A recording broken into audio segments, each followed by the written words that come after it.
Capítulo 2 do Evangelho de Lucas, quem achou diz um outro amém. Amém. Graças a Deus. Diz assim: E aconteceu naqueles dias que saiu um decreto da parte de César Augusto, para que todo o mundo se alistasse. Este primeiro alistamento foi feito sendo Cirênio governador da Síria. Todos iam alistar-se, cada um à sua própria cidade. E subiu da Galiléia também José, da cidade de Nazaré, a Judeia. José, da cidade de Nazaré, a Judeia, cidade de Davi, chamada Belém, porque era da casa da família de Davi, a fim de alistar-se com Maria, sua mulher, que estava grávida. E aconteceu que, estando eles ali, cumpriram-se os dias em que ela havia de dar à luz. Versículo 7, vamos tentar todos juntos ler o versículo 7.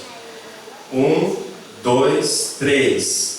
E deu à luz a seu filho primogênito, e envolveu-o em panos, e deitou-o numa manjedoura, porque não havia lugar para eles na estalagem. Amém. Antes de comentar o texto, eu queria comentar sobre essa leitura que nós fizemos. O desafio de todos nós lermos o texto com a mesma pausa de vírgula, com a mesma sincronia de entonação de voz. A gente não consegue fazer isso na primeira vez, é difícil. É preciso um ensaio, é preciso um preparo. Então, todas as vezes que nós temos reuniões na central, na nossa igreja, todos os envolvidos que participam e que devem participar dessas reuniões, eles vão estar se esforçando para que todos consigam ler o texto com sincronia, na pausa de vírgula, com a mesma entonação de voz, porque essa postura, ou o bom andamento da obra de Deus depende dessa postura. Então, quando nós temos essa reunião de sábado às 2 horas, nós temos a reunião de obreiro segunda-feira, a nossa postura está lá, porque a gente precisa cumprir as nossas obrigações de servo na obra de Deus com uma direção só, não é? Então esse é o objetivo das nossas reuniões, seja nos setores, seja na central, seja nos departamentos. Amém?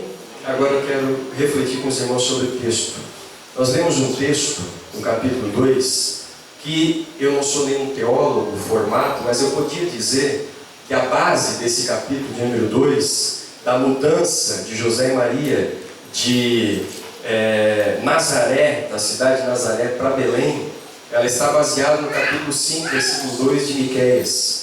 Quando o profeta Miqueias ele profetiza e diz que o nascimento do Messias, o nascimento de Jesus, deveria ser em Belém. Mas Jesus, os pais de Jesus, Maria e José, eles estavam justamente a 160 quilômetros de distância de Belém. Eles estavam em Nazaré. Era um pouco longe para uma mulher grávida caminhar.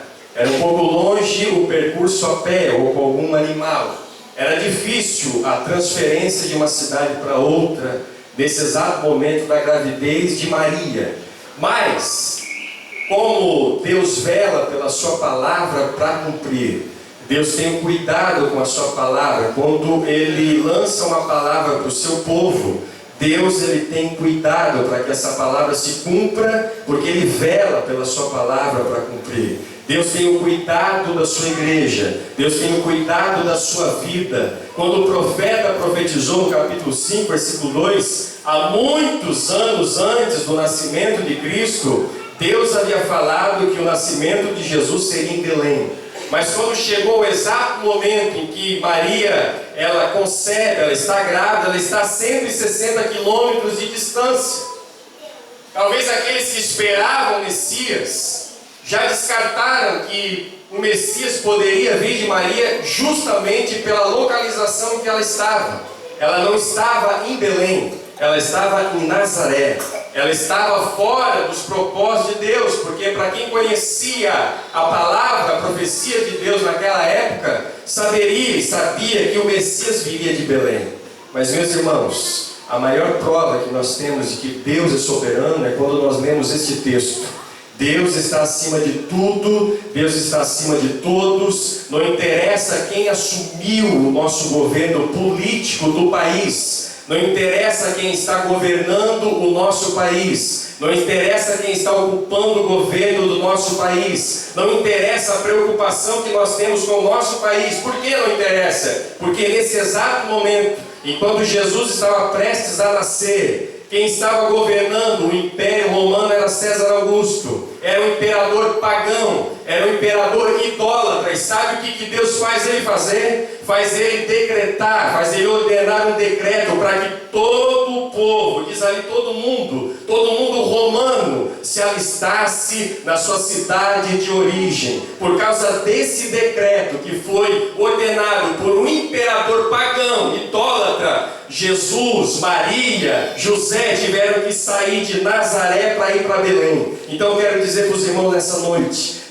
independente do que esteja acontecendo na nossa nação, na nossa cidade, Deus continua sendo soberano. Deus continua cuidando da igreja. Deus continua cuidando de você. Deus continua cuidando da tua família. A nossa condição é permanecer fiel a Deus. Se nós estivermos em Nazaré e tivermos que ir para Belém, Deus vai providenciar o percurso, a hora certa, o dia certo, o momento certo, porque isso não é coincidência, é obra de Deus em teu favor, em favor da igreja, para que a igreja seja abençoada e as portas do inferno não prevaleçam contra a igreja do Senhor, e as promessas de Deus se cumpram na hora, no momento, no dia certo, porque Deus continua cuidando de nós. Se você acredita nisso, levante a mão e dê glória a Deus, porque Ele cuida de você. Que Deus abençoe em nome de Jesus.